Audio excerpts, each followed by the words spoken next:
Final గా మొన్న ఈ కొత్త ముఖ్యమంత్రి గారు వైఎస్ జగన్మోహన్ రెడ్డి గారు అక్కడ ముఖ్యమంత్రి అయిన తర్వాత సుహృద్భావ వాతావరణం వాళ్ళు అడిగితే వెల్కమ్ అని చెప్పిన వారు టాక్స్కి వచ్చినారు, చర్చలు జరిగినాయి. నేను నమ్ముతున్నా, నాకు భగవంతుడు నమ్మేవాడిని. మంచి ఆలోచన చేస్తే ఫలవంతమవుతుంది అధ్యక్ష. నేను చెప్పినాను పాత బేషజాలు బేసిన్లు లేవు, బేషజాలు లేవు. మేము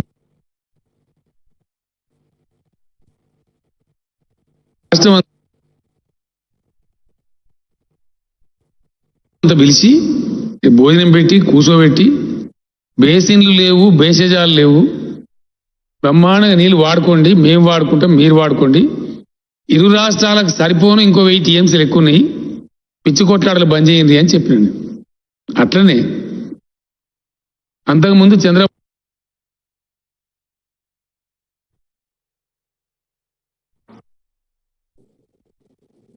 ఎవరో చిల్లరగా కూడా నువ్వు రాయలసీమకు నిలువు అని అనలేదా? ఎందుకు అనలేదు? 100% అన్న నేను ఖచ్చితంగా చెప్పిన, ఇప్పుడు కూడా చెప్తున్నా. ఎందుకు పోవద్దంటే రాయలసీమకు నీళ్లు, గోదావరిలో సముద్రానికి పోతున్నాయి నీళ్లు, అవి తీసుకొని పొమ్మని చెప్పిన నేను. తప్ప ఎక్సెస్ వాటర్ ఉంది గోదావరిలో, దాన్ని మలుపుకొని రా తీసుకుపోయినని చెప్పినాం. అది బుద్ధిమంతుల మాట కదా, మంచి మాట కదా. మేము కనుక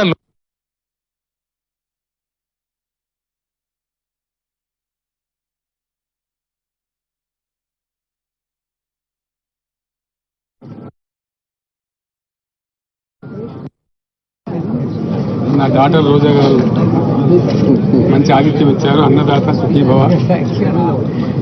ఊరికే సుఖీభవ కాకుండా రాయలసీమ ప్రాంతానికి డెఫినెట్గా గోదావరి జలాలు రావాల్సిన అవసరం ఉంది. ఇప్పుడు ఇక్కడ ఆంధ్రప్రదేశ్ రాష్ట్రంలో క్రియాశీలకంగా రబస్ట్గా పనిచేసేటువంటి మంచి పట్టుదల ఉండేటువంటి యువ నాయకుడు జగన్మోహన్ రెడ్డి గారు ముఖ్యమంత్రి ఉన్నారు కాబట్టి తప్పకుండా అది సాధ్యమవుతుంది. ఒక ఎల్డర్ బ్రదర్గా జగన్మోహన్ రెడ్డి గారు రాయలసీమ ప్రజల బాధలు నాకు తెలుసు కాబట్టి 100% మా యొక్క ఆశీస్సులు, సంపూర్ణ సహకారం 100% ఉంటుంది. ఇప్పటికే నేను, ముఖ్యమంత్రి గారు, ఆంధ్రప్రదేశ్ మంత్రివర్గం చాలా మంది వచ్చి చర్చలు కూడా జరిపాం. నీరు ఈరోజు మన కళ్ళ ముందు కనపడతాం. సుమారు 1000 టీఎంసీ గోదావరి నుంచి పోయింది. ఆల్మోస్ట్ ఇప్పుడు 2 ప్రాజెక్టులు కూడా మనకు శ్రీశైలం సాగర్ ఫుల్ అయిపోయి సముద్రాన్ని నిలిపోయి పడుతుంటాం. ఆ నీళ్ళు అట్లా వేస్ట్గా పోకుండా మన ప్రజలకు ఉపయోగపడాలని చెప్పి పాజిటివ్ నిర్ణయానికి వచ్చాం.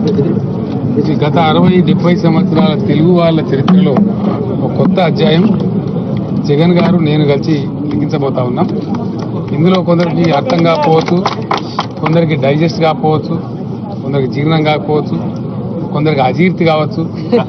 కానీ మేం చేయగలిగింది ఏం లేదు. కానీ ప్రజల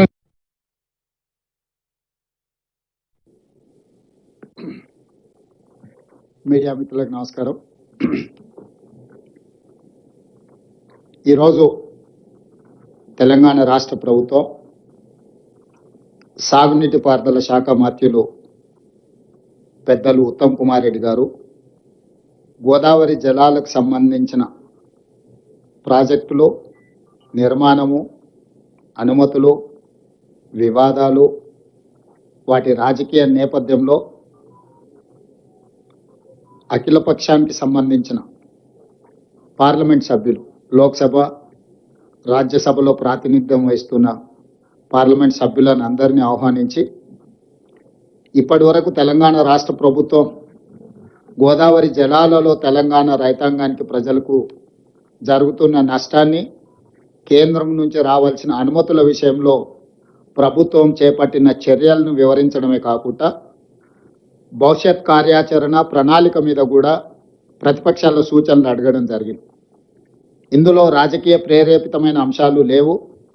రాజకీయ ప్రయోజనాలకు తావు ఇవ్వకూడదన్న ఆలోచనతోటి ఈ సమావేశాన్ని మంత్రి గారు ఏర్పాటు చేసి, ఈ సమావేశానికి ముఖ్యమంత్రిగా నన్ను, కేంద్ర మంత్రిగా కిషన్ రెడ్డి గారిని, కేంద్ర సహాయ మంత్రిగా బండి సంజయ్ గారిని, బీజేపీ పార్లమెంట్ సభ్యులను, బీఆర్ఎస్ పార్లమెంట్ సభ్యులను, ఎంఐఎం పార్లమెంట్ సభ్యులను, కాంగ్రెస్ పార్టీ పార్లమెంట్ సభ్యులను అందరిని కూడా ఆహ్వానించి సుదీర్ఘంగా అంశాలను అన్నిటిని కూడా వివరించడం జరిగింది. ఈ అంశాలను వివరించిన తర్వాత భవిష్యత్తులో ఏ విధంగా ముందుకు వెళ్ళాలి అనే వివరాలను కూడా మేము చర్చించుకోవడం జరిగింది. అందులో భాగంగా కొన్ని వాస్తవాలను ఈరోజు తెలంగాణ ప్రజల ముందు పెట్టాల్సిన బాధ్యత ముఖ్యమంత్రిగా నా మీద ఉన్నది. ఎందుకంటే ప్రతిపక్ష పార్టీ బాధ్యతాయుతంగా విమర్శనాత్మకమైన వైఖరితో ప్రభుత్వ వైఫల్యాలను విమర్శించినా మాకు అభ్యంతరం లేదు. ప్రధాన ప్రతిపక్ష నాయకుడికి ఆ పార్టీలో సాగునీటి పారుదల శాఖ మంత్రిగా పనిచేసిన వాళ్లకు సుదీర్ఘమైన అనుభవం ఉన్నదని వాళ్ళు చెప్పుకుంటుంటారు. ఆ అనుభవాన్ని తెలంగాణ ప్రజలకు వినియోగించడానికి వాళ్ళు ముందుకొచ్చినా మాకు అభ్యంతరం లేదు. వారు ఇచ్చిన సూచనలు తీసుకోవడానికి కూడా మాకు ఎలాంటి అభ్యంతరం లేదని వివిధ సందర్భాలలో, అది శాసనసభలో కావచ్చు, బహిరంగ సభలలో నేను మా మంత్రివర్గ సహచరులందరం కూడా వివరించడం జరిగింది.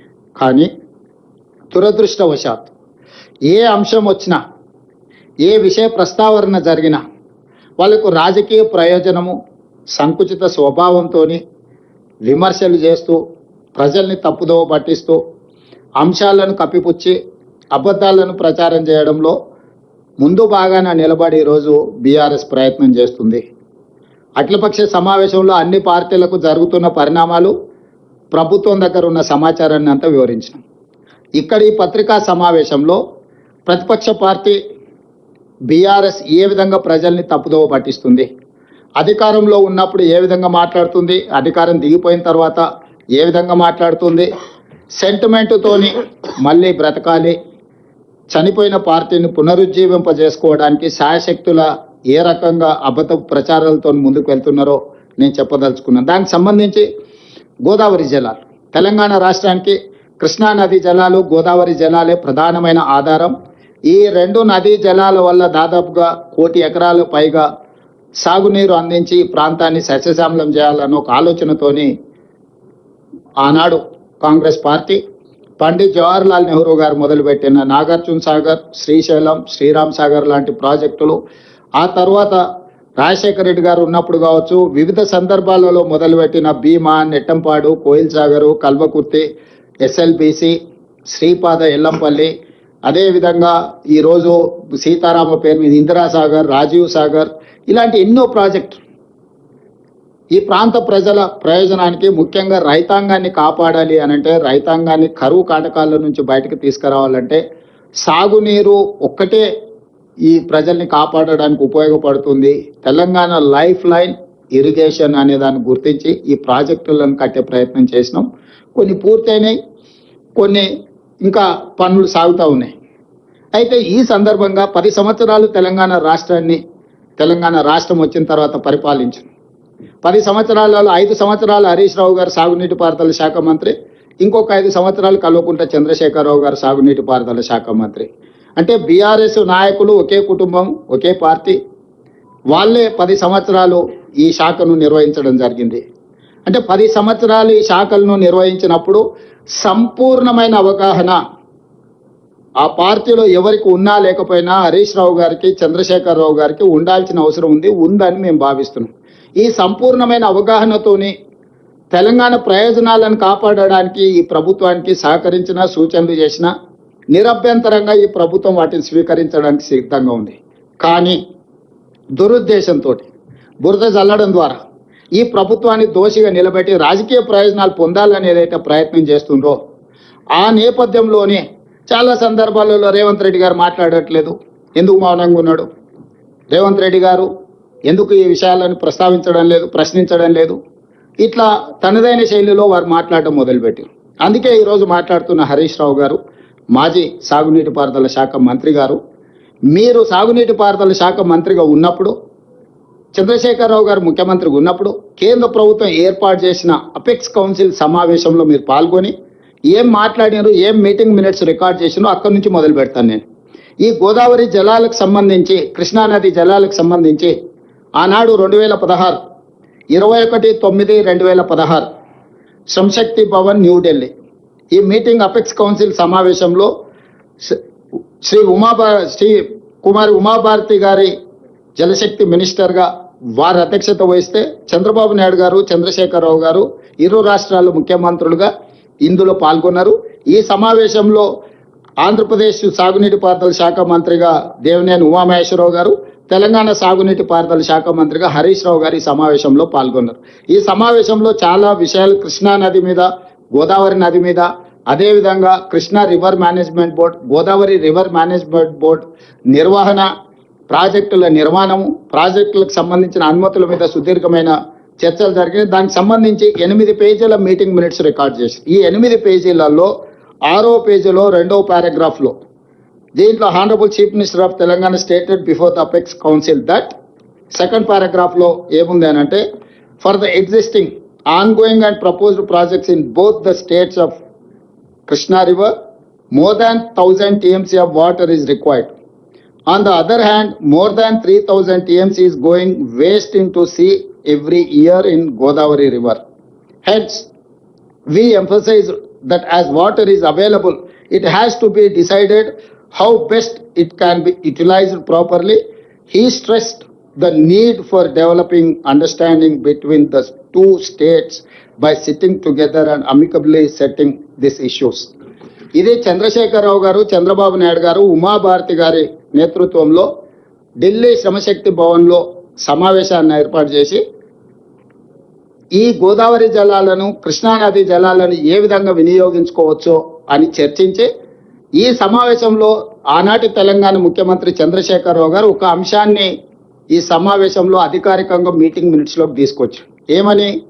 గోదావరికి సంబంధించిన 3000 టీఎంసీల నదీ జలాలు సముద్రంలో కలుస్తున్నాయి.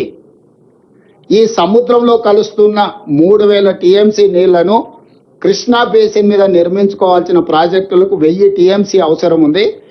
గోదావరి బేసిన్ నుంచి కృష్ణా బేసిన్కి గోదావరి జలాలను తరలించడం ద్వారా ఈ ప్రాజెక్టులను నిర్మించుకొని ఆ సమస్యల్ని పరిష్కరించుకోవచ్చని 80,000 పుస్తకాలు చదివిన టిఆర్ఎస్ భాషలో వాళ్ళు చెప్తా ఉంటారు, అపర భగీరథుడని రకరకాలుగా. వారు కనిపెట్టిన బ్రహ్మ పదార్థమే 3000 టీఎంసీలు గోదావరి నదీ జలాలు సముద్రంలో కలుస్తున్నాయి. ఆ రోజు పునాది రాయబడ్డది. గోదావరిలో 3000 టీఎంసీల నీళ్లు సముద్రంలో కలుస్తున్నాయి. ఆ 3000 టీఎంసీలను గోదావరి పరివాహక ప్రాంతం నుంచి కృష్ణా పరివాహక ప్రాంతానికి తరలించడం ద్వారా రాయలసీమకు నీళ్లు ఇవ్వాలనేది పునాది ఆ రోజు 2016-21 6వ నెలలో పడ్డది.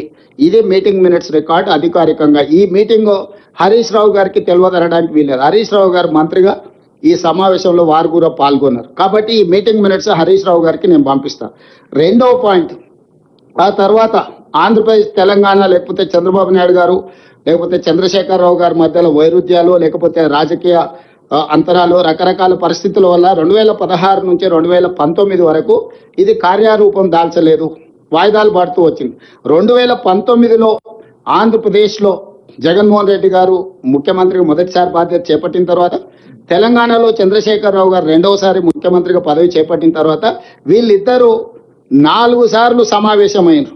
దాదాపుగా 2019 జూన్ 28, అదేవిధంగా ఆగస్టు, అదేవిధంగా సెప్టెంబర్, అదేవిధంగా ఆగస్టు 12న 4 సార్లు అధికారిక సమావేశాలలో చంద్రశేఖరరావు గారు, అదేవిధంగా ఆంధ్రప్రదేశ్ ముఖ్యమంత్రి జగన్మోహన్ రెడ్డి గారు కలిసి మాట్లాడుకొని చర్చించుకొని, ఆ చర్చల సారాంశం ఏంటంటే జలబంధం. ఇవాళ ఆనాటి పత్రికలు చాలా వరకు మీకు అన్ని ఉన్నాయి, అవి చూపిస్తాను. లేకపోతే ఆ పేపర్లు ఈ పేపర్లు గోదావరిలో సాగుదాం, ఇది వీటికి సంబంధించి ఒకవేళ వేరే పత్రికల మీద వాళ్ళకి ఏదైనా అనుమానం ఉంది, లేకపోతే వేరే పత్రికలలో రాస్తే మేము వాటిని ఆమోదించమని అనొచ్చు. కానీ నమస్తే తెలంగాణ ఇది పెద్దన్నగా సహకరిస్తా, నమస్తే తెలంగాణ హెడ్లైన్ బ్యానర్ ఐటమ్. పట్టుదల ఉన్న సీఎం జగన్తో సాధ్యం, రతనాల సీమగా మార్చేందుకు సహకరిస్తాం. అదేవిధంగా ఈరోజు వారు దీనికి సంబంధించి పూర్తి స్థాయిలో 3 గంటలు చర్చించి గోదావరి జలాలను ఏ విధంగా రాయలసీమకు తీసుకెళ్లాలి, అదేవిధంగా స్నేహగీతిక, ఇట్లాంటి హెడ్లైన్స్ తోని గోదావరి కృష్ణా జలాల సంపూర్ణ వినియోగం, నదీ జలాల వివాదాల పరిష్కారం, గోదావరి జలాలు రాయలసీమకు తరలింపు, వీటికి సంబంధించి పూర్తి స్థాయిలో చర్చించుకున్నారు. అక్కడ రెండోసారి దీని మీద చర్చ జరిగింది. దీనికి సంబంధించి వీళ్ళిద్దరు చర్చల సారాంశం పత్రికలకు ఆ రాష్ట్రానికి సంబంధించిన, తెలంగాణ రాష్ట్రానికి సంబంధించిన మంత్రులు వివరించారు. ఆ మంత్రులు ఎవరు? ఇరు రాష్ట్రాల సీఎం సమావేశం వివరాలను వెల్లడిస్తున్న తెలంగాణ మంత్రి ఈటల రాజేందర్ గారు, పక్కన బుగ్గన రాజేంద్రనాథ్ రెడ్డి. ఇచ్చిపుచ్చుకుందాం తెలంగాణ ఏపీ మంత్రులు రాజేందర్ అండ్ రాజేంద్రనాథ్ రెడ్డి. అంటే స్పష్టంగా సీమకు గోదావరి పత్రికలలో వచ్చింది. శ్రీశైలానికి తరలించాం తెలుగు రాష్ట్రాలు. ఏ రకంగా వీళ్ళు నీళ్లను రాయలసీమకు తరలించాలని చెప్పి చర్చించుకున్నారో ఆ రోజు మంత్రివర్యులు ఈటెల రాజేందర్ గారు, బుగ్గన రాజేంద్రనాథ్ రెడ్డి గారు పత్రికా సమావేశం పెట్టి ప్రజలకు వివరించారు. నష్టం తక్కువ, లాభం ఎక్కువ.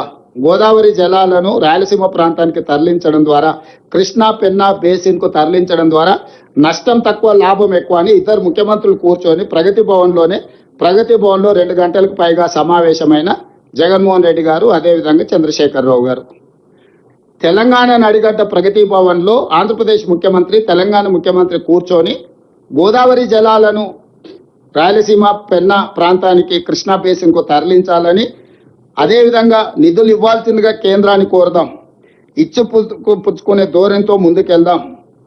అంటే ఒకవేళ డబ్బులు కేంద్ర ప్రభుత్వాన్ని అడుగుదాం, ఇవ్వకపోతే మనమే సొంతంగా కట్టుకుందామని చెప్పి వాళ్ళిద్దరు కలిసి మాట్లాడుకొని ముందుకెళ్ళిండ్రు. తక్కువ నష్టం, ఎక్కువ భూసేకరణతో గోదావరి కృష్ణ నదుల అనుసంధానం. సో ఈ రకంగా ఈరోజు ఇంత స్పష్టంగా రాయలసీమను రతనాల సీమగా మారుస్తా. ఇవన్నీ కూడా చంద్రశేఖరరావు గారు స్వయంగా మాట్లాడిన మాటలు. ఇప్పుడు నేను తెలంగాణ ప్రజలకు వివరించదలుచుకున్నా. 2016లో చంద్రబాబు నాయుడు గారు, చంద్రశేఖరరావు గారు కేంద్ర ప్రభుత్వం ఏర్పాటు చేసిన అపెక్స్ కౌన్సిల్ సమావేశంలో స్పష్టంగా గోదావరి నదిలో 3000 టీఎంసీల నీళ్లు సముద్రంలో కలుస్తున్నాయి. వాటిని రాయలసీమ ప్రాంతానికి సంబంధించిన కృష్ణా పెన్నా బేసిన్కు తరలించడం ద్వారా కరువు ప్రాంతాలను సస్యశ్యామలం చేస్తామని ఆ రోజు అక్కడ మాట్లాడినరు. దాన్ని ముందుకు తీసుకెళ్లాలని చంద్రశేఖరరావు గారే మొట్టమొదట ప్రతిపాదించింది.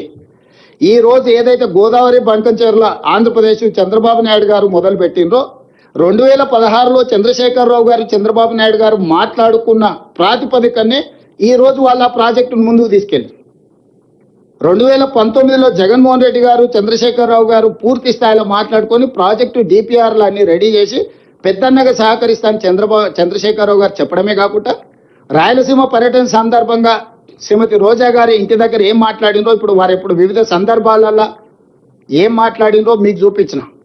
ఇప్పుడు వారు ఇంత స్పష్టంగా గోదావరి జలాలను రాయలసీమకు సంబంధించిన కృష్ణా బేసిన్, పెన్నా బేసిన్కు తరలించడం ద్వారా రాయలసీమను రతనాల సీమలుగా చేస్తా అని చెప్పిన తర్వాత బేసిన్లు లేవు, భేషజాలు లేవు, మేము కలిసి పనిచేస్తాం, కలిసి ముందుకు సాగుతాం, సమర్థుడైన యువకుడు ఆంధ్రప్రదేశ్ ముఖ్యమంత్రిగా జగన్మోహన్ రెడ్డి గారు ఉన్నారు, నేను పెద్దనగా పూర్తిగా సహకరిస్తానని చంద్రశేఖరరావు గారు చెప్పిండ్రు. నేను ఇప్పుడు మీడియా మిత్రుల ద్వారా బీఆర్ఎస్ నాయకులను అడుగుతున్నా, చంద్రశేఖరరావు గారిని అడుగుతున్నా, మీరు ఇంత విస్పష్టంగా 2016లో 2019లో వివిధ సందర్భాలలో శాసనసభలో, బహిరంగ సభలలో స్పష్టంగా గోదావరి జలాలను రాయలసీమ, అదేవిధంగా పెన్నా ప్రాంతానికి తరలించడానికి ఆమోదించి ప్రాజెక్టును ప్రారంభించడానికి అవకాశం కల్పించి ప్రోత్సహించిన మీరు ఈ రోజు ఆ ప్రాజెక్టును మొదలు పెడతామని ఆంధ్రప్రదేశ్ చంద్రబాబు నాయుడు గారు అన్న మరుక్షణం నేను పెద్దలు ఉత్తమ్ కుమార్ రెడ్డి గారు ఢిల్లీకి వెళ్ళి జలశక్తి మినిస్టర్ సిఆర్ పాటిల్ గారికి ఫిర్యాదు చేసినాం, ఆర్థిక మంత్రి గారి దృష్టికి తీసుకెళ్లినాం. గోదావరి రివర్ మేనేజ్మెంట్ బోర్డుకు అఫీషియల్గా నేను ఈ మధ్యకాలంలో మన జలసౌదాకు ఉద్యోగస్తులకు వాళ్ళకు నియామక పత్రాలు అందజేసినప్పుడు డైరెక్ట్గా అక్కడికి వెళ్ళి గోదావరి రివర్ మేనేజ్మెంట్ బోర్డు దగ్గర పోయి నేను ముఖ్యమంత్రిగా, అదేవిధంగా మా మంత్రి అధికారులను తీసుకెళ్లి గోదావరి రివర్ మేనేజ్మెంట్ బోర్డు అధికారులను కలిసి ఆంధ్రప్రదేశ్ ప్రభుత్వము, ఆంధ్రప్రదేశ్ ముఖ్యమంత్రి చంద్రబాబు నాయుడు గారు గోదావరి జలాలను బంకంచెర్ల వరకు తరలించడానికి 200 టీఎంసీల ప్రాజెక్టును ప్రణాళిక చేసిండు. పరోక్షంగా ఇంకొక 100 టీఎంసీలు, ఇది 200 టీఎంసీల ప్రాజెక్టు కాదు, ఇది 300 టీఎంసీల ప్రాజెక్టు. 300 టీఎంసీలకు సివిల్ వర్కులన్నీ కంప్లీట్ చేస్తుండు. పంపులు మాత్రం ఇనీషియల్గా 200 పెడుతుండు, తర్వాత ఇంకొక 100 టీఎంసీలకు కూడా అన్ని రెడీగా చేసుకున్నాడు. అంటే ఎప్పుడైనా పంపులు తీసుకొచ్చి ఫిట్ చేసుకోవచ్చు. సో కాలువలు కానీ, లేకపోతే టన్నెల్స్ కానీ, లేకపోతే రిజర్వాయర్లు కానీ 300 టీఎంసీలకు సంబంధించిన ప్రణాళికలు సిద్ధం చేసుకొని ఈ వరద జలాలను లిఫ్ట్ చేసే కాదు ఇప్పుడు 200 టీఎంసీలను మాత్రమే లిఫ్ట్ చేయడానికి అవసరమైన పంపు సెట్లు పెట్టుకుంటున్నాడు. ఇది 200 టీఎంసీల ప్రాజెక్టు కాదు, ఇది 300 టీఎంసీల ప్రాజెక్టు. ఆనాడు చంద్రశేఖరరావు గారు 400 టీఎంసీలకు ప్రతిపాదన ఇచ్చిండు. 400 టీఎంసీలు తరలిస్తే 100 రోజుల్లో రోజుకు 4 టీఎంసీలు తరలిస్తే 400 టీఎంసీలు వస్తే 400 టీఎంసీలు వస్తే కృష్ణా బేసిన్లో ఉన్న రాయలసీమకు అదేవిధంగా పెన్నా బేసిన్లో ఉన్న నెల్లూరు ప్రకాశం ప్రాంతాలకు కూడా నీళ్లు తరలించవచ్చు, ఆ ప్రాంతం బాగుపడుతుంది, పంటలు పండుతాయని చంద్రశేఖరరావు గారు వారికి సూచన చేసిండు. ఏ కారణాల చేతనో చంద్రబాబు నాయుడు గారు మొదటి విడతగా 200 టీఎంసీలు, మళ్ళీ విడతగా 300 టీఎంసీలు, ఇంకొక 100 టీఎంసీలు కూడా ఈ విధంగానే ఊరుకుంటే మళ్ళొకసారి చంద్రశేఖరరావు గారు వారికి ఇక కానియండి అని చెప్పిండనంటే 400 తీసుకుపోయినా ఆశ్చర్యం లేదు. ఈరోజు అందుకే మేము రోడ్డు మీద పడి ఆగి చేయదలుచుకోలే. ఎందుకంటే మేము బాధ్యతతో ఉన్నాం, బాధ్యతతో కూడుకున్న విధానాలని ఆచరించాలనుకున్నాం. అందుకే ఈ ప్రాజెక్టు ప్రతిపాదన జరిగిన ఎంబడే చంద్రబాబు నాయుడు గారు అక్కడి శాసనసభలో మాట్లాడిన ఎంబడే నేను ఉత్తమ్ కుమార్ రెడ్డి గారు వెళ్ళి స్పష్టంగా గోదావరి రివర్ మేనేజ్మెంట్ బోర్డుకి మేమే సొంతంగా వెళ్ళి ఫిర్యాదు చేసినాం. గోదావరి రివర్ మేనేజ్మెంట్ బోర్డు తర్వాత జలశక్తి మంత్రి దగ్గరకు వచ్చి ఫిర్యాదు చేసినాం. అదేవిధంగా ఆర్థిక మంత్రి గారికి వేరే సందర్భంలో కలిసినప్పుడు ఈ అంశాలను ప్రస్తావించడం, ఎందుకంటే కేంద్ర ప్రభుత్వం ఆర్థిక సాయం అందించబోతుంది. అదేవిధంగా వివిధ బ్యాంకుల నుంచి ఎఫ్ఆర్బిఎం పరిధిలో కాకుండా అవుట్ ఆఫ్ ఎఫ్ఆర్బిఎంలో లోన్లు ఇవ్వడానికి ఏదో ప్రయత్నాలు చేస్తున్నారని పత్రికల్లో వస్తున్నాయని మేము చదివినాం అని ఓరల్గా చెప్పడమే కాకుండా సంబంధిత శాఖ మంత్రి జలశక్తి మంత్రి గారికి లేఖ రాయడం కూడా జరిగింది. అధికారికంగా ఈ వివరాలన్నీ పెట్టి జలశక్తి మంత్రి గారు కూడా మాకు వెనక్కి స్పష్టంగా లేఖ రాసిండు. ఇంతవరకు వాళ్ళు మాకు ప్రాజెక్టు రిపోర్టే ఇవ్వలేదు, ప్రాజెక్టు రిపోర్టు మీ అభ్యంతరాలను పరిగణలోకి తీసుకోకుండా అనుమతి ఇచ్చే సమస్యనే లేదు, ఏ రకంగా కూడా ఇంతవరకు మా దృష్టిలో లేదు, మేము ఖచ్చితంగా చర్యలు తీసుకుంటాం. సిఆర్ పాటిల్ గారు మళ్ళీ ఉత్తమ్ కుమార్ రెడ్డి గారికి లేఖ రాయడం జరిగింది. ఈరోజు ప్రభుత్వం ఎక్కడే నిర్లక్ష్యం వహించలేదు. ప్రభుత్వము రాజ్యాంగబద్ధ సంస్థలు కేంద్ర ప్రభుత్వానికి అన్ని రకాలుగా ఫిర్యాదులు చేయడం, అధికారికంగా లేఖలు చేయడం, కలవడము, పోవడము, రావడము, అన్ని విషయాలను క్షుణ్ణంగా బాధ్యతాయుతంగా మేము ముందుకు తీసుకువెళ్తున్నాము. ఉన్న పలంగా హరీష్ రావు గారు బయటకు వచ్చేసి మొత్తం తెలంగాణకు అన్యాయం జరిగిపోతుంది, మొత్తం నీళ్ళన్నీ తరలించుకోపోతున్నాడు చంద్రబాబు నాయుడు, రేవంత్ రెడ్డి మౌనంగా ఉన్నాడు, ఉత్తమ్ కుమార్ రెడ్డి గారు ఉత్తగానే కూర్చున్నాడు అని బకెట్లో బురద తీసుకొని చల్లుకుంటే వెళ్తున్నాడు. అయ్యా, ఈ పాపానికి పునాది వేసింది మీ మామగారు. ఆ రోజు నువ్వు మంత్రి, నువ్వే ఆ సమావేశంలో ఉన్నావు. అయితే గీతే ఎవరినైనా శిక్షించాలంటే చంద్రశేఖరరావు గారిని, హరీష్ రావు గారిని శిక్షించాలి. ఒకవేళ గోదావరి బేసిన్లో తెలంగాణ ప్రాజెక్టులకు అన్యాయం జరిగి తెలంగాణ ప్రాజెక్టులకు ఒకవేళ తీరని ఏదైనా ద్రోహం జరిగితే ఉరిదీయాల్సింది చంద్రశేఖరరావును, హరీష్ రావునే. సర్వ పాపాలు చేసింది మీరు, పాపాల భైరవులు మీరు, తెలంగాణకు అన్యాయం చేసింది మీరు. కాంట్రాక్టర్లు ఇచ్చే కమిషన్లకు మీ ఇద్దరి కలయికనే ఒక కాంట్రాక్టర్ పెట్టిన సమావేశం.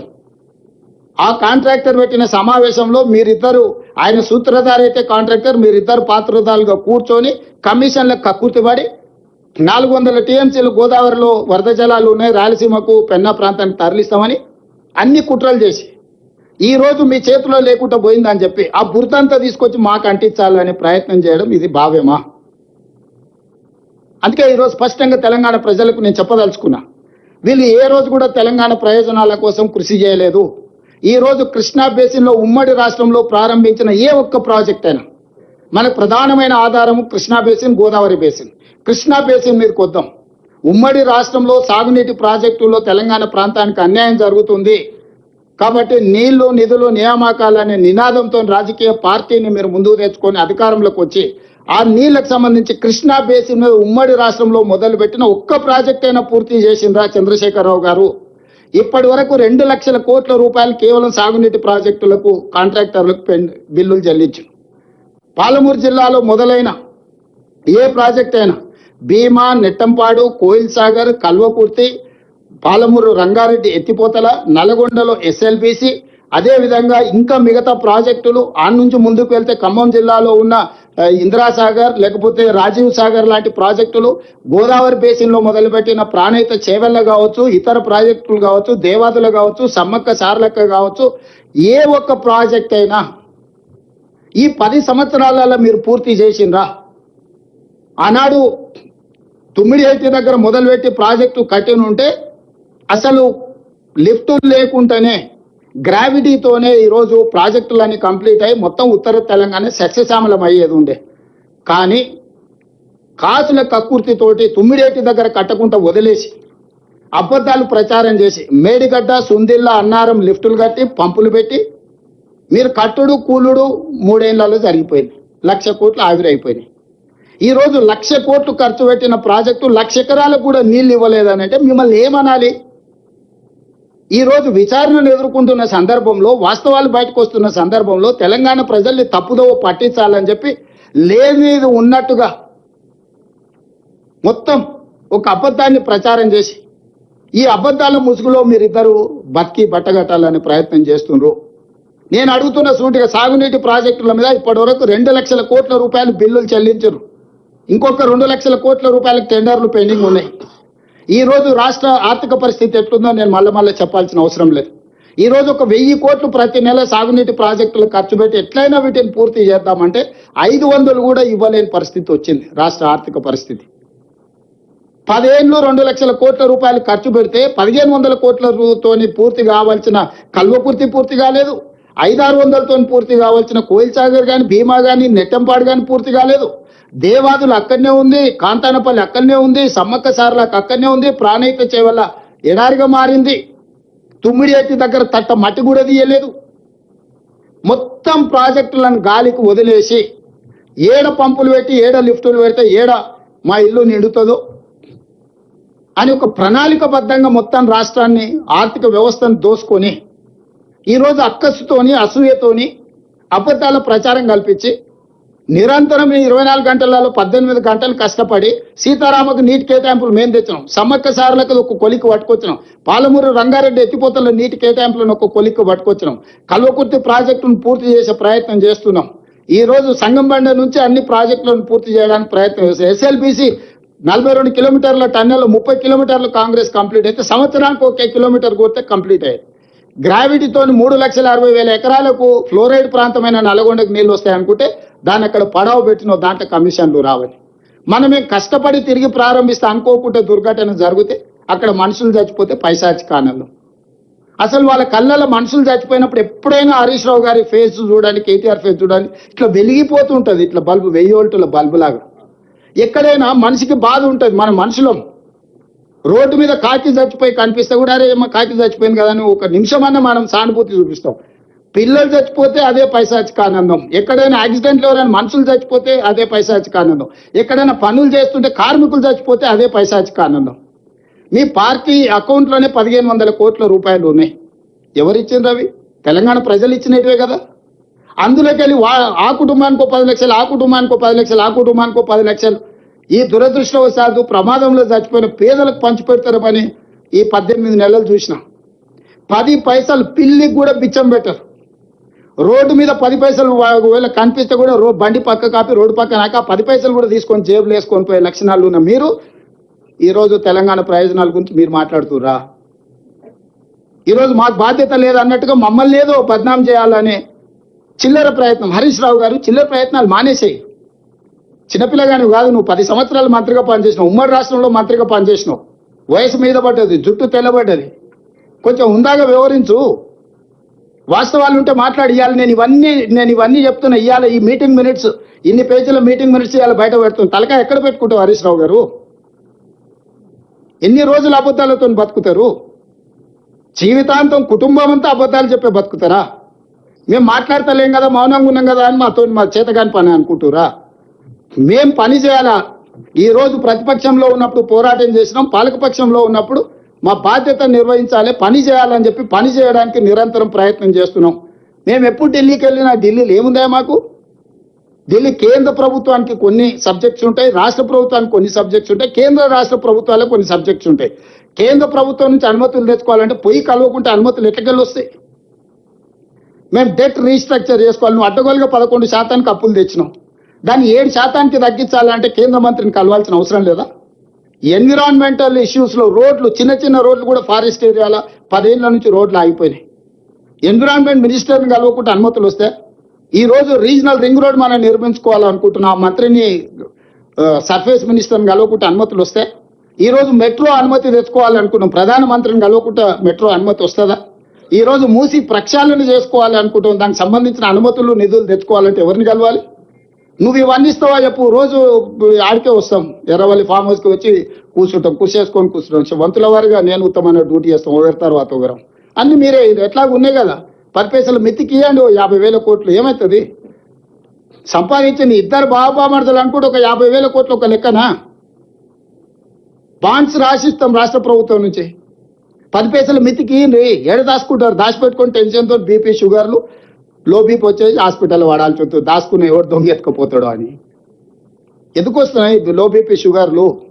అడ్డగోలుగా సంపాదించి అవి ఎవడొచ్చి పట్టుకుంటాడో అని టెన్షన్తో వస్తున్నాయి. ఇట్లాంటి నీచమైన మనస్తత్వం ఉన్న ప్రతిపక్ష నాయకులు ఉండడం దురదృష్టకరము.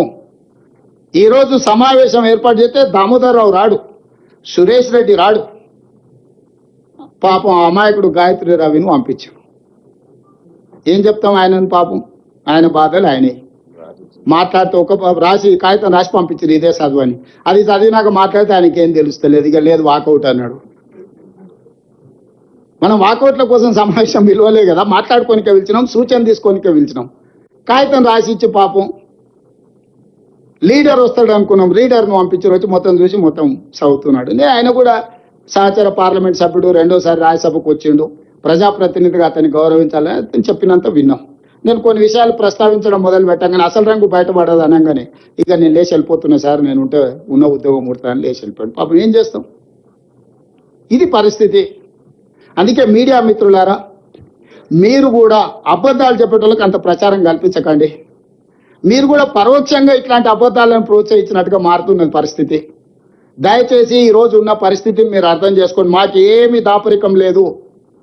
ఇందులో తెలంగాణ రాష్ట్ర ప్రయోజనాలే మా ఆలోచన. తెలంగాణ రాష్ట్ర ప్రయోజనాల కోసం ఎవరినైనా కలుస్తాం, ఎవరితోనైనా కొట్లాడతాం.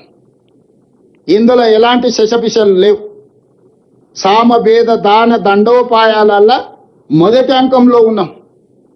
గోదావరి రివర్ మేనేజ్మెంట్ బోర్డును కలిసి ఫిర్యాదు చేసినాం, జలశక్తి మినిస్టర్ గారిని కలిసి ఫిర్యాదు చేసినాం, ఎన్విరాన్మెంట్ మినిస్టర్కు లెటర్ రాసినాం, ఫినాన్స్ మినిస్టర్కు లెటర్ రాసినాం. రేపు అవసరమైతే ప్రధానమంత్రిని కలుస్తాం, అందరినీ కలుస్తాం. ఈ అందరినీ కలిసిన తర్వాత కూడా తెలంగాణ ప్రజలకు న్యాయం జరగకపోతే న్యాయస్థానాలు ఉండనే ఉన్నాయి. ముందే డైరెక్ట్గా న్యాయస్థానానికి పోతే న్యాయస్థానం అంటే సంబంధిత సంస్థలకు మీరు ఫిర్యాదు చేసిండ్రా అంటే చేయలేదంటే ఏమంటారు? మీరు సంబంధిత సంస్థలకు ఫిర్యాదు చేయకుండా, వాళ్ళకి చర్యలు తీసుకునే అవకాశం ఇవ్వకుండా, మీ సమస్య ఏందో వాళ్ళకి వివరించకుండా కోర్టుకి ఎందుకు వచ్చినా మళ్ళీ ఆడికి వెళ్ళని పంపిస్తారు. ఇది ఏమంటారు ఫండమెంటల్స్. నువ్వు అప్రాపరేట్ ఫోరంలా ఫిర్యాదులు చేసి నీ బాధ చెప్పుకోకుండా, నువ్వు అంశాలను వివరించకుండా కోర్టు దగ్గరికి వెళ్తే కోర్టు వినదు. తిరిగి మళ్ళీ వాళ్ళ దగ్గరికి వెళ్ళి ఫిర్యాదు చేయి. నీ ఫిర్యాదు మీద వాళ్ళు చర్యలు తీసుకున్నప్పుడు నీకు ఏదైనా బాధ ఉంటే నువ్వు అప్పుడు కోర్టుకు రా అని చెప్తారు. అందుకే ఈరోజు తెలంగాణ రాష్ట్ర ప్రభుత్వం అన్ని ప్రక్రియలు, రాజకీయ పార్టీలను సంప్రదిస్తున్నాము, ప్రజాప్రతినిధులను సంప్రదిస్తున్నాము, సంబంధిత రాజ్యాంగబద్ధమైన సంస్థలకు ఫిర్యాదులు చేస్తున్నాము, మేము కేసు బిల్డ్ చేస్తున్నాం. రేపు ఇవన్నీ ప్రయత్నాలు చేసినా మా తెలంగాణ ప్రయోజనాలకు భంగం కలుగుతుంది. కేంద్ర ప్రభుత్వం, ఆంధ్రప్రదేశ్ ప్రభుత్వం తెలంగాణ ప్రజల ప్రయోజనాలను ఫనంగా పెట్టి గోదావరి జలాలను రాయలసీమ పెన్నా బేసిన్కి తరలిస్తున్నారు. ఇది మాకు తీరని అన్యాయము అని చెప్పి కోర్టుకు వెళ్ళినప్పుడు మనకి న్యాయం జరుగుతుంది. ఈరోజు అందుకే చంద్రబాబు నాయుడు గారికి నేను సూచన చేస్తున్నా, మీరు పక్క రాష్ట్ర ముఖ్యమంత్రి, కేంద్రంలో మీకు పలుపాడి ఉండొచ్చు, మోడీ గారు మీరు ఏం చెప్తే అది వినొచ్చు. అంత మాత్రాన మీ ప్రాజెక్టులకు అన్ని అనుమతులు వస్తాయని మీరు అనుకుంటే అది భ్రమ. అట్లాంటి వాటికి అవకాశం లేదు. తెలంగాణ రాష్ట్ర ప్రజలకు ప్రయోజనాలు కాపాడుకోవడానికి అవసరమైన ప్రణాళిక, వ్యూహరచన స్పష్టంగా ఉన్నది. మేము ఈరోజు వివిధ రాజ్యాంగబద్ధమైన సంస్థలకు మేము ఫిర్యాదులు చేస్తున్నాము. రాజ్యాంగబద్ధమైన సంస్థలు మా హక్కులను కాపాడడానికి, మా హక్కులను మాకు అందించడానికి ముందుకు వస్తే సరే, లేకపోతే న్యాయస్థానానికి వెళ్తాం. అక్కడ కూడా జరగకపోతే ప్రజల దగ్గర పోతాము. అంతిమ నిర్ణేతలు ప్రజల దగ్గర కూడా వెళ్తాము. ఈరోజు నేను వారికి రెండో సూచన చేస్తున్నా. ఈరోజు 3,000 టీఎంసీల మిగులు జలాలు గోదావరిలో ఉన్నాయి అని మీరు నమ్మితే, చంద్రశేఖరరావు చెప్పిండని కాదు, చంద్రబాబు నాయుడు గారు నమ్మినప్పుడు గోదావరి బేసిన్ మీద తెలంగాణకు 968 టీఎంసీల నీటి కేటాయింపులు ఉన్నాయి. 518 టీఎంసీలు ఆంధ్రప్రదేశ్కు ఉంటే 968 టీఎంసీలు తెలంగాణకు అలొకేషన్ ఉన్నది ఉమ్మడి రాష్ట్రంలోనే. మా 968 టీఎంసీల వరకు తెలంగాణ ప్రాజెక్టులకు బ్లాంకెట్గా మీరు ఎన్ఓసి ఇవ్వండి. మా తెలంగాణ ప్రాజెక్టులకు 968 టీఎంసీలకు వాడుకోవడానికి సంపూర్ణమైన అనుమతులు వచ్చిన తర్వాత మేము ఆ ప్రాజెక్టులు కట్టుకున్నాక ఇంకా నీళ్లు కిందికి పోతే అది వరద. పైన మా సమ్మక్క సారక్కకు అడ్డం పెడతారు, మా సీతారామకు అడ్డం పెడతారు, మా కాళేశ్వరంకి అడ్డం పెడతారు. గోదావరి బేసిన్ మీద మేము కట్టుకునే ప్రతి ప్రాజెక్టుకు ఆంధ్రప్రదేశ్ అభ్యంతరం పెట్టి ఆ ప్రాజెక్టుల అనుమతులు రాకుండా ఆలస్యం చేసి ఇగో మిగులు జలాలు ఉన్నాయన్నాడు. మిగులు జలాలు ఎట్లున్నాయి? కేసీఆర్ దరిద్రం వల్ల, ఆకలి వల్ల, కేసీఆర్ తెలంగాణకు చేసిన ద్రోహం వల్ల నీళ్లు నీకు వరదొస్తున్నాయి. ఏందయా ద్రోహం? మేడిగడ్డ కూలిపోయింది, సుందీలు అక్కడికి రాలే. ఇక అన్నారం గురించి నేను చెప్పాల్సిన పని లేదు. అవే చక్కగా ఉంటే ఆ నీళ్లు మేము ఎత్తిపోసుకుని ఉంటే నీకు వస్తుండేనో రాకుంటుండేనో లెక్క తెలుస్తుండే.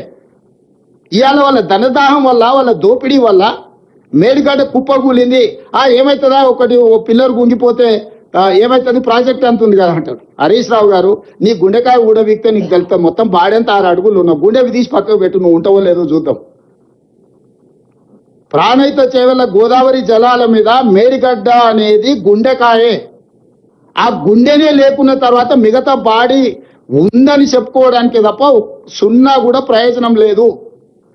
ఇవాళ అన్నిటికంటే కింది నుంచి లిఫ్ట్ చేయాల్సింది, అక్కడి నుంచి మేడిగడ్డ నుంచి నీళ్ళు ఎత్తి అన్నారంలో పోయాలి, అన్నారంలో పోసిన నీళ్లు సుందిలలో పోయాలి, సుందిలలో పోసిన నీళ్లు మిడిమానేరు, అక్కడి నుంచి శ్రీపాద ఎల్లంపల్లి, అక్కడి నుంచి ఎస్ఆర్ఎస్పి, అక్కడి నుంచి మిగతా ప్రాంతాలకు నీటిని తరలించాలి.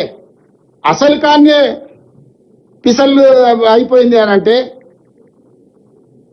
అసలు పిసల్ గయా అంటారు ఉర్దూలో. అసలు పిసల్ గయా భాయ్, आपको समझ में नहीं आ रहा, जान पूछ के बोल रहे हैं या बिना ऐसी बोल रहे? ఇట్లా మొత్తం ప్రాజెక్టుని కుప్పకూల్చి మీ ధనదాహానికి బలైపోయిన మేడిగడ్డ, అన్నారం, సుందీల పోవడం వల్ల ఈ రోజు కిందికి వరద జలాలు పోతున్నాయి. 10 సంవత్సరాలు మీరు గోదావరి బేసిన్ మీద ప్రాజెక్టులు కట్టకపోవడం వల్ల ఈ రోజు చంద్రబాబు నాయుడు గారు తరలించకపోతా అని ధైర్యంగా చెప్పగలుగుతున్నాడు.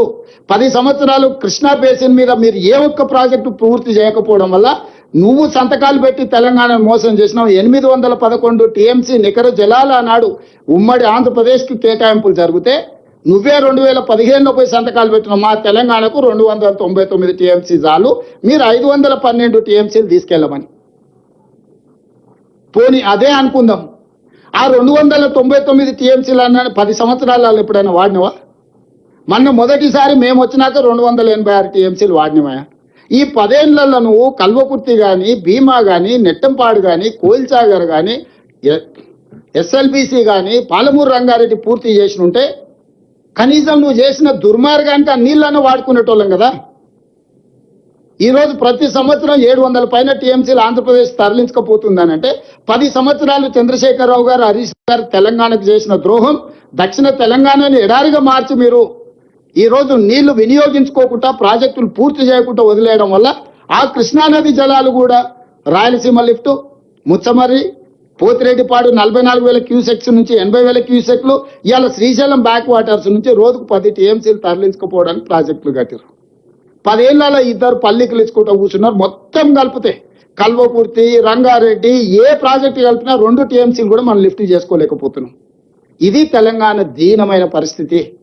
ఆనాడు పాలమూరు రంగారెడ్డి ఎత్తిపోతలు జూరాల నుంచి తీసుకుందామని అంటే ఎవడా మీకు చెప్పినాడు, జూరాల నుంచి చిన్నారెడ్డి నీకు తలకాయ లేదు, తల ఆడబెట్టుకుంటాం అని చిన్నారెడ్డిని తిట్టి అడిగిపోయాడు. జూరాల అనేది హెడ్, కృష్ణానది జలాలు మొట్టమొదట అలంపూరు జూరాల దగ్గర ఎంటర్ అయినట్టే తెలంగాణకు తీసుకుంటే శ్రీశైలంలో బ్యాక్ వాటర్స్ లో పోతిరెడ్డిపాడు లేకపోతే రాయలసీమనో ముచ్చమర్రో తీసుకోవడానికి అవకాశమే లేకపోతుండే. ఈరోజు జూరాలలో ఎంటర్ అయిన కర్ణాటక నుంచి వచ్చిన నీళ్లు అలా తిరిగి రాయలసీమకు పోయి మళ్ళీ తెలంగాణకు వస్తున్నాయి. అక్కడికి పోగానే వెనకటికి నంద్యాల ఘాట్లో దారి దోపిడీ చేస్తాం, లారీలో లోడ్ పోతూనే ఉంటుంది, లారీస్ చిన్న పోతూనే ఉంటాయి, పైనుంచి సంచులు మాయమైతేనే ఉంటాయి. ఇవాళ రాయలసీమ లిఫ్ట్, పోతిరెడ్డిపాడు, ఇవాళ ముచ్చమరి, ఆ ప్రాంతానికి పోయిన నీళ్ళు అక్కడికక్కడనే మాయమైపోతున్నాయి. ఎక్కడ పోయినా తెల్లారిలో చూసే వరకాలు ఏమి కనిపిస్తలేవు. రాత్రి చూస్తే శ్రీశైలం నిండుకుంటుంది, తెల్లారి వరకాల కాలి కుండలాగా కనిపిస్తుంది. దీనికి కారణం పోతిరెడ్డిపాడు కాదా? నువ్వు చేసిన కుంపటి కాదా? రాయలసీమ లిఫ్ట్ నీ ఇంట్లోనే జీవో తయారైంది కదా. ముచ్చమరి చంద్రబాబు నాయుడు కడుతుంటే మూసుకొని కూర్చున్నది నువ్వే కదా. ఏదన్నా మేము వచ్చినాక ప్రారంభించిన ప్రాజెక్టు ఉందా?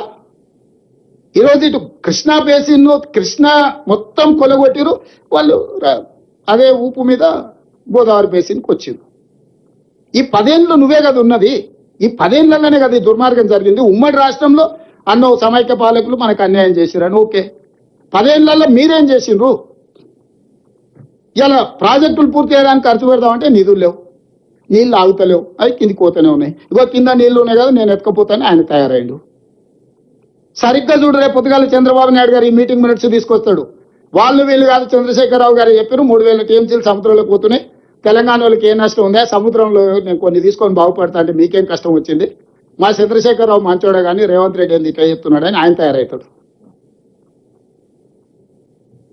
అందుకే మీడియా మిత్రులారా, ఈరోజు స్పష్టంగా రాజకీయాలకు అతీతంగా మనందరం ఒక దగ్గర కూర్చొని చర్చించుకొని ముందుకు వెళ్ళాలి. ఈరోజు కేంద్ర ప్రభుత్వం మీద ఒత్తిడి తీసుకురావాలి.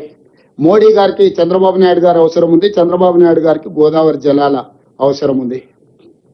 ఇది భగవంతుడికి భక్తుడికి అనుసంధానం, అంబికా దర్బార్ భర్త అన్నట్టుగా ఉన్నది. వాళ్ళిద్దరి మధ్యలో అధికారం నీళ్లు పంపకాలు చేసుకుంటే అధికారం నీకు నీళ్లు నాకని. అందుకే ఈరోజు అన్ని వ్యవస్థల దగ్గరికి మేము వెళ్తున్నాము. నాకు ఉత్తమ్ కుమార్ రెడ్డి గారికి ఎలాంటి భేషజాలు లేవు. అందరినీ కలుస్తాం, అందరితో మాట్లాడతాం, సమస్యకు పరిష్కారం కనుగొనడానికి చూస్తాం.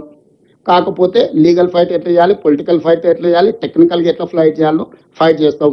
చివరిగా చంద్రబాబు నాయుడు గారికి నా సూచన ఒకటే, ఇది మనం గ్యాప్ పెంచుకోవడం, దూరం పెంచుకోవడం ద్వారా పరిష్కారం కాదు. మీరు ఢిల్లీలో మోడీ గారిని ఒత్తిడి తెచ్చి అనుమతి తెచ్చుకోవడం వల్ల ఇవి పూర్తి కావు.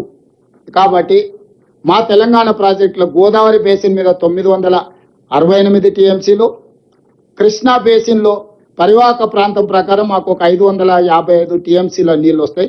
దాని బేసిస్ మీద మేము కొన్ని ప్రాజెక్టులు కట్టుకుంటాం. ఈ రెండింటికి మీరు క్లియర్గా అనుమతి ఇవ్వండి. ఆ తర్వాత ఎన్ని సముద్రంలో పోయే నీళ్ళు మీరు ఎన్ని తీసుకుపోయినా మాకు అభ్యంతరం లేదు. 3000 మీరు ఎన్నైనా తీసుకెళ్ళండి. ఓ 1000 టీఎంసీలు దాదాపుగా గోదావరి మీద, ఒక 500 టీఎంసీలు కృష్ణా బేసిన్ మీద మా ప్రాజెక్టులకు మీరు ఎన్ఓసి ఇవ్వండి. ఈ 2 ఎన్ఓసీలు ఇచ్చిన తర్వాత మేము మీ ప్రాజెక్టులకు ఎలాంటి అభ్యంతరం పెట్టము. మా తెలంగాణకు 1500 టీఎంసీలు వస్తే 1,50,00,000 ఎకరాలకు మేము నీళ్లు అందించుకోగలుగుతాం. మా తెలంగాణలో పంటలు పండించుకుంటాం. మీకు మాకు ఎలాంటి సమస్యలు ఉండవు. వ్యక్తులుగా కాదు, ఇది 2 సంస్థలు, 2 రాష్ట్రాలు. ఈ రాష్ట్రాల ప్రజల ప్రయోజనానికి కృష్ణా బేసిన్ మీద ఒక 500 టీఎంసీలు, గోదావరి బేసిన్ మీద దాదాపు ఒక 1000 టీఎంసీలకు మీరు బ్లాంకెట్ ఎన్ఓసి ఇవ్వండి. ఆ తర్వాత మీరు ఏ ప్రాజెక్టులైనా కట్టుకోండి, మాకు అభ్యంతరం లేదు. కేంద్ర ప్రభుత్వానికి కూడా మా విజ్ఞప్తి ఇదే, శశపిషలు లేవు. కిషన్ రెడ్డి గారు, కేటీఆర్ గారు ఒత్తిడితోటి నువ్వు ఎన్నిసార్లు తప్పించుకుంటావో నీ ఇష్టం. తెలంగాణ ప్రజలు నిశ్చితంగా గమనిస్తారు. రేపు సిఆర్ పాటిల్ దగ్గరికి వెళ్ళడానికి మాకు టైం ఉంది. కిషన్ రెడ్డి గారిని రిక్వెస్ట్ చేసినాం, ఢిల్లీలోనే ఉంటారు కాబట్టి మీరు కూడా మాతో పాటు రండి. సిఆర్ పాటిల్ దగ్గరికి వెళ్ళి తెలంగాణ ప్రజల ప్రయోజనాల గురించి మాట్లాడతామని మా మంత్రి గారు ఆల్రెడీ విజ్ఞప్తి చేసిండ్రు. వారిని కూడా మాతో కలిసి రావాల్సిందిగా, తెలంగాణ ప్రయోజనాల కోసం పాటు పడాల్సిందిగా విజ్ఞప్తి చేస్తున్నా.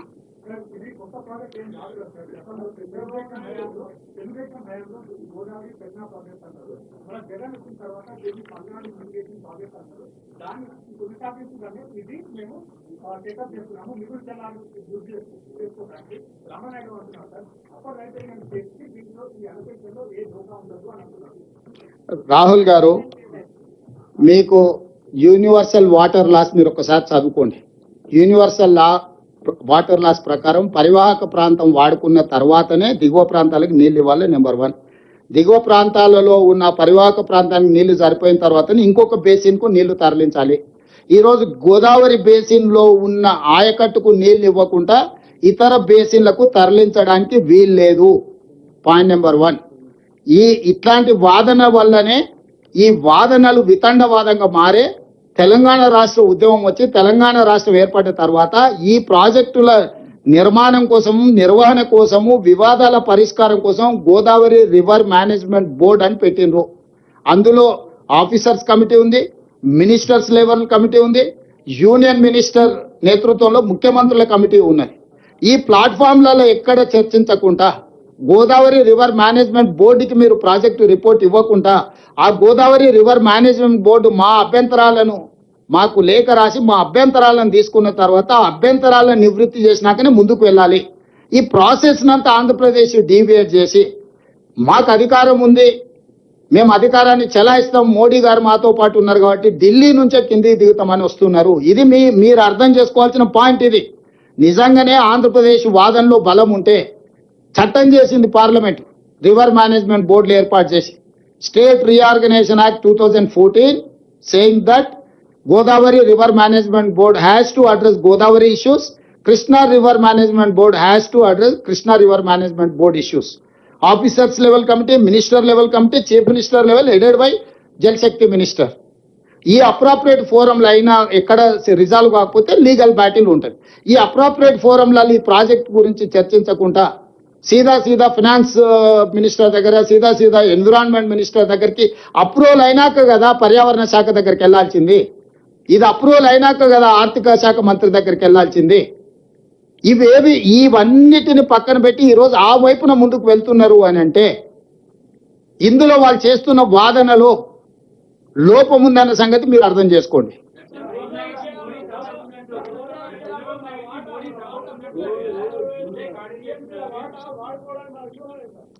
ఏంది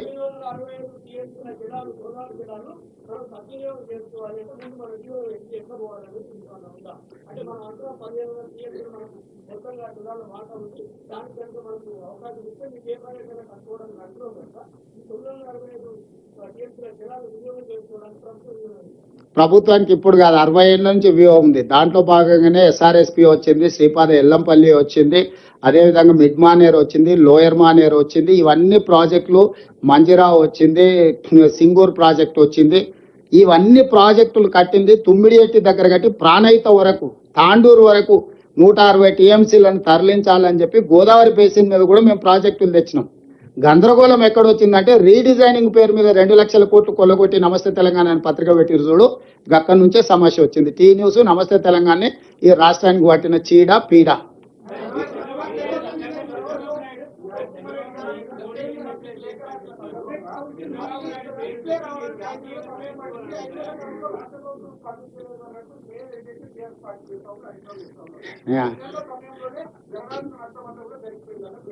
ఇప్పుడు హరీష్ రావు గారి యొక్క అక్కస్కు మందు లేదు, దానికి ఏం మందు లేదు. అసూయకు మందు ఉండదు, తెలుసు కదా నీకు. కడుపు మంటకు కూడా మందు ఉంటుంది కానీ అసూయకు మందు ఉండదు. అది అసూయ. అరే ఇది కూడా మేమే ఉంటే మేమే టెండర్లు పిలిస్తే ఆ కమిషన్లు మాకు వచ్చేటివి, ఇప్పుడు అవతలోళ్ళు పిలుచుకుంటారు అదెక్కడ బాయను ఇదెక్కడ బాయను అనే అసూయ. 5 నెలల నుంచి కంటిన్యూస్ గా మేము రిప్రజెంట్ చేయబట్టే ఈరోజు కేంద్ర ప్రభుత్వం వెనక ముందు ఆలోచన చేస్తుంది. ఈరోజు మా ప్రయత్నాల వల్లనే ఇది ఒక కనీసం పులి స్టాప్ కామా పడ్డది. ఈరోజు మిగతా సమస్యలకు పరిష్కారం వస్తుంది. 10 ఏళ్ళు మీరేం చేసిండ్రని నేను అడుగుతున్నా. 10 ఏళ్ళు నీ ప్రాజెక్టుల అనుమతులు ఎందుకు తెచ్చుకోలేదు? వాళ్ళు కట్టేది ఆపే సంగతి తీసిపెట్టు. 10 సంవత్సరాలలో నువ్వు కట్టడానికి టెండర్లు పిలిచిన 1,50,000 కోట్ల కాళేశ్వరానికి అనుమతులు ఎన్ని తెచ్చినావు? 60,000 కోట్లతో మించిన పాలమూరు రంగారెడ్డి ఎత్తిపోతలకి ఎన్ని అనుమతులు తెచ్చినావు? 5 ఏళ్ళు హరీష్ రావు గారు సాగునీటి పారుదల మంత్రిగా ఉన్నారు, 5 ఏళ్ళు చంద్రశేఖరరావు గారు ఉన్నారు. వాళ్ళిద్దరు కట్టింది కూలింది గది ఒక్కటే, అంతకుమించి ఇంకేందని ఉందా నువ్వు చూపి. మల్లన్న సాగర్లో నుంచి నీళ్ళు ఎట్లా తీసుకుంటారు? మల్లన్న సాగర్కి ఎక్కడి నుంచి నీళ్ళు వస్తాయని అడుగుతాడు. అసలు ఆయన తెలివితేటలు అన్ని కూడా తిప్పి నాకే చూపిస్తున్నాడు. ఈవెన్ గజ్వేల్కి ఇచ్చిన మిషన్ కాకతీయ అదేంది మిషన్ భగీరథలు ఇచ్చిన నీళ్లు కూడా శ్రీపాద ఎల్లంపల్లి నుంచి హైదరాబాద్కి మేము నీళ్లు తెస్తే మధ్యలో బొక్క కొట్టి ఆ నీళ్లు తీసుకొని పోయి గజ్వేల్కు తాగనికే నీళ్ళు ఇచ్చింది. ఈ రోజుకి అదే పైప్ లైన్ ఉంది, అది తీసుకుపోయి చూపిస్తాపా.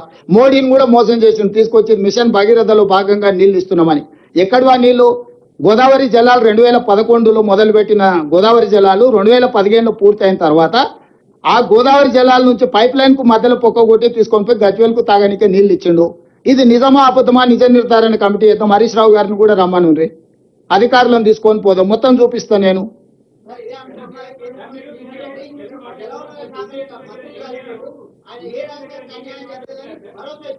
ఎవరు?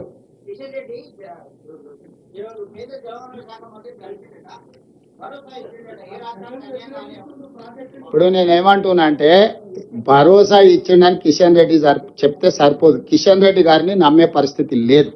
కిషన్ రెడ్డి గారి ఇంటిగ్రిటీనే బిగ్ క్వశ్చన్.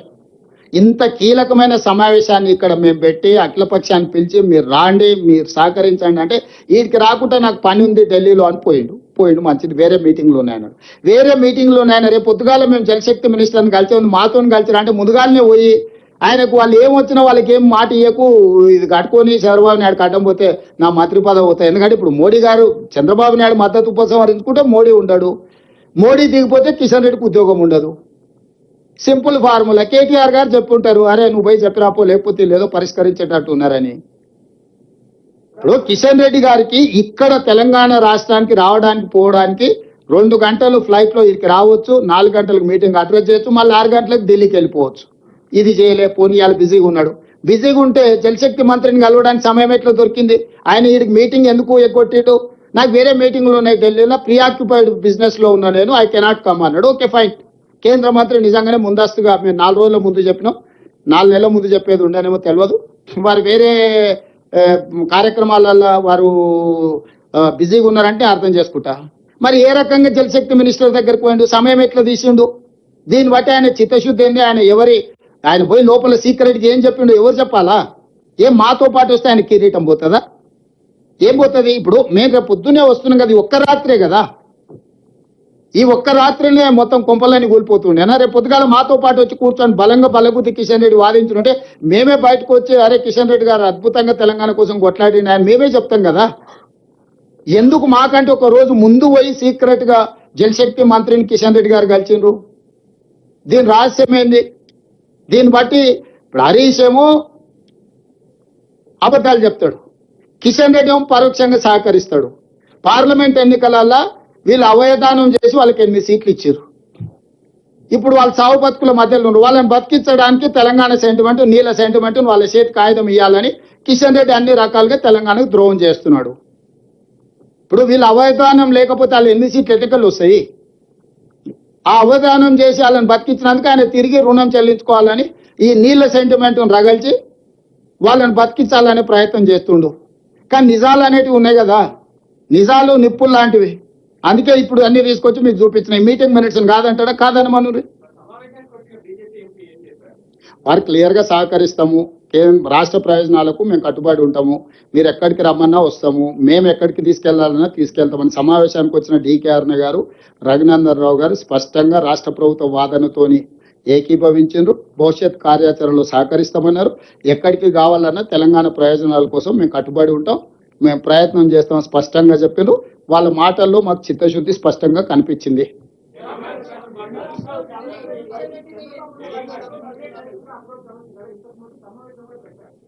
అవునే, ఇది ప్రభుత్వం అధికారిక కార్యక్రమం. నువ్వు మా ఇంట్లో ఫంక్షన్, మీ ఇంట్లో ఫంక్షన్ ఉంటే నేను మాట్లాడుకోవచ్చు. ఇది అధికారికంగా ఏర్పాటు చేయాల్సింది. ఫిర్యాదు చేస్తున్నాము. ఆర్బిట్రేటర్ ఎవరు? 2 రాష్ట్రాల మధ్య వివాదాలు వచ్చినప్పుడు arbitrator government of India, Jalshakti minister. రేపు పొద్దుగాల పోయి జలశక్తి మినిస్టర్ను కలుస్తున్నాము. అపెక్స్ కౌన్సిల్ చైర్మనే జలశక్తి మినిస్టర్. ఆ అపెక్స్ కౌన్సిల్ చైర్మనే రేపు పోయి కలుస్తున్నాం మేము.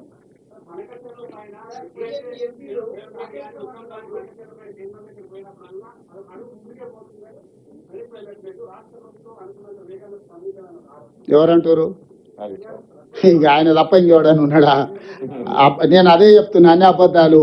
ఇప్పుడు అదే చెప్తున్నా. ఇప్పుడు నేను చెప్పేది అది. కేవలం అబద్ధాలతో బతకాలని చూస్తున్నారు.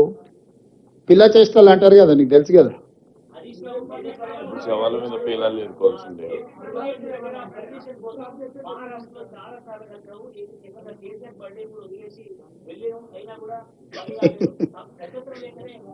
నరేందర్, ఇట్లాంటి అబద్ధాలతో ఎక్కువ కాలం బతకలేరు. క్యాబినెట్ అప్రూవల్ ఉందని చెప్పిండ్రు. 96 క్యాబినెట్లు అయినాయి. 96 క్యాబినెట్లలో ఎక్కడ కూడా కాళేశ్వరానికి అనుమతి లేదు. నేను స్పష్టంగా చెప్తున్నా. కాళేశ్వరంలో కట్టిన ప్రాజెక్టుల యొక్క అంచనాలు పెంచడానికి క్యాబినెట్కి వచ్చింది తప్ప అక్కడి నుంచి ఇక్కడికి తరలించాలనేది ఏ రోజు క్యాబినెట్లో చర్చ జరగలేదు. దానికి సంబంధించిన పూర్తి వివరాలు, డాక్యుమెంట్లు ఉన్నాయి. ఇప్పుడు నేను చీఫ్ మినిస్టర్ ఏది మాట్లాడినా కమిషన్కి ప్రభావితం చేస్తుందని కోర్టులో పోయి ఒక తొండివాదం చేసి ఏదైనా కోర్టు రిలీఫ్ తెచ్చుకోవడానికి చిల్లర ప్రయత్నం చేస్తారని నేను వివరాలు చెప్తలేను.